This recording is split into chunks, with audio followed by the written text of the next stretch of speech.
इनको पूछो टाइम कब देंगे, कितने दिन में ठीक रहेंगे। 60 लाख रुपए अरेंजमेंट करो जहाँ बच्चे को, बाकी देंगे। सर हमें एनसीईआरटी से परमिशन लेना पड़ेगा बस अभी सर। मुझे नहीं पता परमिशन आपकी सिर्फ कर दी है ये। सर हम एप्लीकेशन मैं रोज सिल्क मारने के लिए या 20 साल सिल्क मारने के लिए बैठे यहाँ पे।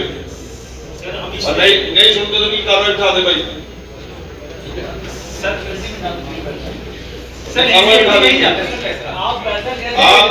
आप सोच लो, इसे बाल बता के जाओ कितने दिन में कर दोगे आप, आपको परमिशन कितने दिन मिलेगी, नहीं तो मैं एफआईआर कराऊंगा। सर हम इन लोगों की जिंदगी तबाह कर दिया आप लोगों ने। एपीआई वाले आज भी करोड़ों रुपया नॉन कनेक्शन फीस का लेकर के जा रहे हैं और अपने आप को दिवालिया कर दिया।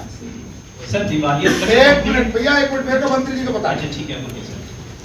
एसएफएमएल वो हम लोग मेंटेनेंस देते हैं अपने पैसे की और अपने पैसे से कार्य करवाते हैं। अभी भी बिजली का हमारे कनेक्शन कट गया, जो कि ईडब्ल्यूएस को पानी फ्री, बिजली स्ट्रीट लाइट फ्री, हम लोग अपना पैसा दे रहे हैं। मंत्री जी ने, महिपाल जी ने एक्सियन एसटी से बात करके हमारे को 20 तारीख का समय लेकर दिया। 13 मार्च 42,000 रुपये हमने बिजली का बिल पे करा। अभी भी इस महीने का बिजली का बिल पे है, बिजली अभी थोड़ा सा स्ट्रीट लाइट और पानी का, जो कि ये ईडब्ल्यूएस को नहीं है, ये जो रेजिडेंट है वो देते हैं। और आज की तारीख के अंदर ईडब्ल्यूएस को बिजली का बिल तो पे नहीं है, लेकिन ये हमारे से है ना मेंटेनेंस की डेवलपमेंट चार्ज 38,000 का हम पे ठोक रहे हैं। कौन है ये इन्होंने ठोक रखा है सर, इन्होंने सर आरडब्ल्यू ने इनकी हमने किसी के आपने ठोका जी, आपने किस भी पे हमें 700 आदमियों का आपने किस भी पे अपने लेटर लिख के दे दिया कि आप बिल पे करोगे। हम भी पीछे हो जाओ। 38,000 रुपए हम बिल पे कर रहे हैं सर। अरे रुको भाई एक मिनट, 1 रुपया देते नहीं। ये एपी वाले खड़े हैं, ये करोड़ों रुपए हमारे तो लेके गए बिजली के। बिजली का मीटर हमने खुद लगवाए 17,000 रुपए किलोवाट देकर। इन्होंने आज से 3 साल पहले रोड बनाए, बीपीएल को ये छोड़ गए। हम ये कहते हैं कि इनकी शिकायत गलत है, इनको भी काम चाहिए। जब रेजिडेंट वहां के हैं तो इनको भी काम चाहिए। लेकिन आज नॉन कनेक्शन फीस का इनसे ये पूछो, भाई कम से कम भी ये 100 करोड़ रुपए लेके जा चुके हो नॉन कनेक्शन फीस, आज भी ले रहे हैं। आज भी, कल भी इन्होंने 5 लाख का चेक लिया, कल की डेट में। भले ये पैसा लेके जाने में दिल्ली भी लेके जा रहे हैं, वो पैसा वहां किस लिए जा रहा है? वो पैसे या तो यहाँ लगाओ, ये गरीब लोग दुखी हो रहे हैं। दिवालिया घोषित कर रखा है अपने आपको। हाँ दिवालिया घोषित कर दिया, एनसीईआरटी बिठा दी। कैसे लेने लग रहे हैं? ऐसे पेमेंट को लेना देना नहीं मंत्री जी। ये गलत इन्फॉर्मेशन क्या ये हकीकत कमाल कर रहे हो? मैं वहां का रहने वाला हूं। सर जो भी कलेक्शन हो रहा है वो जो यूनिट ट्रांसफर हो रही है 90% कलेक्शन उसका है। और सर ये कंपनी एनसीईआरटी में चली गई थी फरवरी 2025 में। और सर पुरानी मैनेजमेंट ने हो सकता है कोई कमी पेशी, हमें नहीं पता, ये मैटर ऑफ इन्वेस्टिगेशन है क्योंकि पैरेलली चलता रहता है। बट तो मैं ये कह रहा हूँ कि आपको पार्टी गलत बनाया गया उन्होंने। सर हमारे हिसाब से गलत बनाया क्योंकि रोड बन गया था, अब कंफर्मेशन है कि अब मेंटेनेंस किसके हाथ में दे रखी है आपने? स्टार फैसिलिटी वो टेंडर किससे लेते हैं? उनको काम की जिम्मेवारी आरडब्ल्यू की है, इतने दे रखा है उनको काम, या आपने दे रखा है? मैं बताऊं, पहले एसएफएमएल को एपीआई ने एसएफएमएल को दिया था और वहां पे क्या है। अरे भाई मेरी बात सुन ले यार। हाँ जी, मैं ये कह रहा हूँ जिस एजेंसी को आपने मेंटेनेंस दे रखी है उसको आपने हायर किया है या इन्होंने हायर किया है? सर मैं ये कह रहा हूँ, मेरी सुनिए सर। एसएफएमएल को अंसल लेके आई थी, लेकिन उसके बाद आज की डेट में एसएफएमएल और आरडब्ल्यू का एक जॉइंट अकाउंट खुला हुआ है, जो जॉइंट अकाउंट से ही पैसे ट्रांसफर होते हैं। उसमें आपका कोई रोल नहीं है हमारा सर, वो 1 रुपया विड्रॉ नहीं कर सकते सर। अगर इनका रोल नहीं है, ये पैसा किसी का लेकर जा रहे हैं करोड़ों रुपया। कौन सी मेंटेनेंस से पैसा इनका सर नाम कटा वो एपीआई के नाम सर एपीआई की आउटस्टैंडिंग है।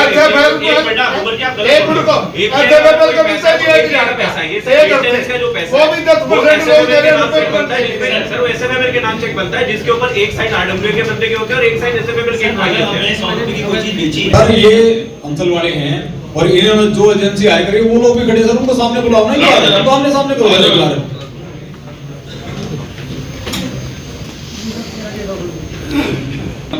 अंसल ने अब बोलिए इधर आइए भैया। हाँ करो बात।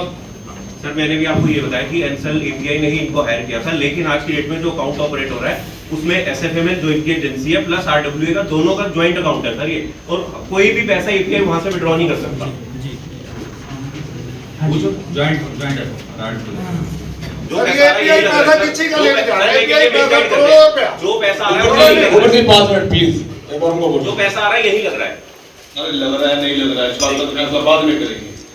सर एपीआई कोई पैसा नहीं है। आपने 14 में इनको हैंड ओवर कर दिया, उसके बाद इस एजेंसी को आप हायर कर रहे हो। हाँ जी, ऐसे में एपीआई ने जब आपने हैंड ओवर कर दिया तो आपकी चीजें वहां पे सर ये मेंटेनेंस के लोग हैं, ये मेंटेनेंस हैंड करते हैं। जब बिल्डर होता है वो बिल्डर बना देता है, वो मेंटेनेंस एजेंसी उसके बाद टेक केयर करती है। आप इधर आइए। तो ये हाउसिंग बोर्ड वाला बीपीएल वाला आप क्यों नहीं कर रहे इनका? सर हमारा जो मेंटेनेंस का काम है, हम क्या है फ्लैट का जो ऑनर्स हैं वहाँ के वो हमें मेंटेनेंस देते हैं और उस मेंटेनेंस के अंदर हमको security, housekeeping, technical service, street light का बिल, पानी का बिल और क्लीननेस, टाउनशिप की सड़क का क्लीनिंग का। अरे मैं इनकी बात कर रहा हूँ, इनकी बता रहे मेरे को। इतना ही काम कर अरे इनकी बात कर रहा हूँ मैं। उनका भी सर हमने लाइट लगा दिया, लास्ट टाइम आपने बोला था नहीं, स्ट्रीट लाइट वो सड़क वाली बात तो होनी है। अब क्या रह गया आपका? सड़क तो बड़ी नहीं थी, शुरू ही नहीं हुई थी। सड़क तो हमारी शुरू ही नहीं हुई सर। आपके प्रेशर से इन्होंने स्ट्रीट लाइट लगाई सिर्फ हमारे। स्ट्रीट लाइट लगा दी आपके प्रेशर से। कब शुरू सड़कें कब शुरू कर दोगे आप? सर एक मिनट मैं कहना चाहूँगा, मैं अतुल मित्तल हूँ। मेरे को एनसीएलटी कोर्ट ने अपॉइंट किया है क्योंकि एसएफएमएल भी दिवालिया हो गई है और एसएफएल में 100% ओन बाय एपीआई है और ये दिवालिया हुई है 16 मई 2025 को। और उस तारीख को जितना बैंक में पैसा था वो बैंक में पैसा और जो उसके बाद कलेक्शन हुआ वो सारा का सारा आरडब्ल्यूए के साथ मिलकर जो वहाँ की रिक्वायरमेंट थी उसके लिए पूरा किया गया। और उसके अलावा इसमें कोई इतना पैसा इकट्ठा नहीं होता है कि जिसके अंदर है ना सड़क बनाई जा सके।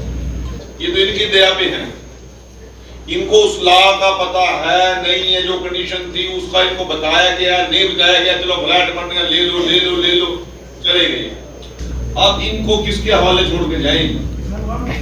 सर आपके इंस्ट्रक्शंस पे पिछली बार जो बत्ती का और सीवेज का काम था वो हमने है ना अपने इनके जो काम रोक के उनका काम रोक के हमने ये काम करा दिया। परंतु वो तो कह रहे हैं कि हमारी सड़क भी चाहिए हमें, उसकी जिम्मेवारी किसको देंगे? सर सड़क की जिम्मेदारी आप जिस मर्जी को दे दीजिए, लेकिन इस कंपनी के पास उतना पैसा नहीं है कि ये सड़क के ऊपर लगा सके। ये तो मुझे माफ है, नगर पालिका भी हमारी दिवाली हो गई है। थर्ड स्ट्राइक हो रही है आज लेबर की, उनको 4 महीने की सैलरी नहीं, ये क्या सड़कें बनाएंगे? 4 महीने आज की है ये, आज टाइम हुई है, 4 महीने की सैलरी हो कुबर जी प्लीज आप लाइबिलिटी एक बार फिक्स होने दो प्लीज। आप बीच में ना आप मत सर प्लीज आप मत बता दो कुछ बता दे। सर बेसिकली क्या है कि जितना पैसा हमारा इस पीरियड में आया है वो सारा का सारा हमने इसी में लगाया है और आज की डेट में ये जो कंपनी है ये मेंटेनेंस, सिर्फ मेंटेनेंस की कंपनी है। अब आपको मेंटेनेंस सड़क भी तो उसी में आती है भाई साहब, सड़क कहाँ जाएगी? आप अभी मुझे बता रहे थे क्या बता रहे थे? स्ट्रीट लाइट और पीने का पानी, सीवर और क्या बता रहे थे? सारा मेंटेनेंस और सड़कें। आप बताओ ये करें हमारे पास तो आई। सर परेशानी सारी पैसे की है। अरे यार पैसे मैं तोड़ देंगे, डीसा तोड़ देंगे। सर मैं ये नहीं कह रहा, ये आपके ग्राहक है, ये पैसा क्यों लेके जा रहे हैं? ये तो बता दे पैसे क्यों लेके जा रहे हैं? नहीं ये और एक चीज और देखो, मेन चीज आज ये कह रहे हैं सर, ये कह रहे हैं कि ये दिवालिया हुए 25 में। सर 2016 के बाद उन रोडों पे एक पैसा भी मेंटेनेंस का नहीं लगाया, तब भी पैसा था। इनकी मंशा ही नहीं है वहां पर कुछ काम करने की। इनको पूछो टाइम कब देंगे, कितने दिन में ठीक रहेंगे? 60 लाख रुपए अरेंजमेंट करो जहाँ बच्चे को, बाकी देंगे। सर हमें एनसीएलटी से परमिशन लेना पड़ेगा बस अभी सर। मुझे नहीं पता परमिशन आपकी सिर्फ कर दी है ये। सर हम एप्लीकेशन मैं रोज सिल्क पाने के लिए या 20 साल सिल्क पाने के लिए नहीं बैठे यहाँ पे। सर हम और नहीं सुनते तो की कार्रवाई उठा दे भाई। सर नहीं जाते सर पैसा। आप सोच लो, इसे बाल बता के जाओ कितने दिन में कर दोगे आप? आपको परमिशन कितने दिन में मिलेगी? नहीं तो मैं एफआईआर कराऊंगा। सर हम इन लोगों की जिंदगी तबाह कर दिया आप लोगों ने। सर हम कमिटी ऑफ क्रेडिटर्स में रख देंगे। यहाँ से करो, सुनो, इनका जिंदगी का रहने का काट के या कहीं मर जाएंगे, बिल्डिंग ले लो तुम, निपटाओ उसको, रखो तुम अपने पास ही रखो। सर हमारा जो सर हमारा एक प्रोसेस होता है पैसा खर्च करने का सर, उस प्रोसेस से थोड़ी देर चलेगा भाई। सर वो भी सर कानून के हिसाब से ही होता है सर। बस कानून के हिसाब से ही मैं आपको कह रहा हूँ, बता दो, सोच के बता दो। चलो सर हम बताओ, मेरे को बता के जवाब। डेवलपर्स का तो पानीपत के अंदर, मैं तो जब से पानीपत की करेंसी ले रहा हूँ, डेवलपर्स ने तो यहाँ पे लोगों के नाक में दम किया है, इसमें तो कोई शक नहीं है। परंतु भोले भाले लोगों को मैं एक आपके माध्यम से आगाह करना चाहता हूँ, आगे भी बिना उनकी शर्तें पड़े बिना उन लोगों से पूरा MOU स्टडी किए अपने वकील के द्वारा या कैसे भी, तब तक इनके जालसाजी में ना फंसें। बार बार सरकार भी कितना और स्टैंड ले सकती है, हमारा भी प्रशासनिक अमला सारा इस काम में लगता है, इसके अलावा और भी बहुत काम होते हैं, परंतु मैं जो उपभोक्ता हैं जो अपनी पूरी पूंजी इन लोगों के जाल में फंसा रहे हैं, उनको मैं आपके माध्यम से आगाह करता हूं कि पूरे MOU पूरी शर्तें पढ़े बिना, और यदि शर्तें नहीं पसंद है, नहीं शर्तें समझ में आ रही हैं, बेशक से अपने वकील से स्टडी कराएं, किसी और से स्टडी कराएं, इनकी जालसाजी में इस प्रकार से ना फंसें।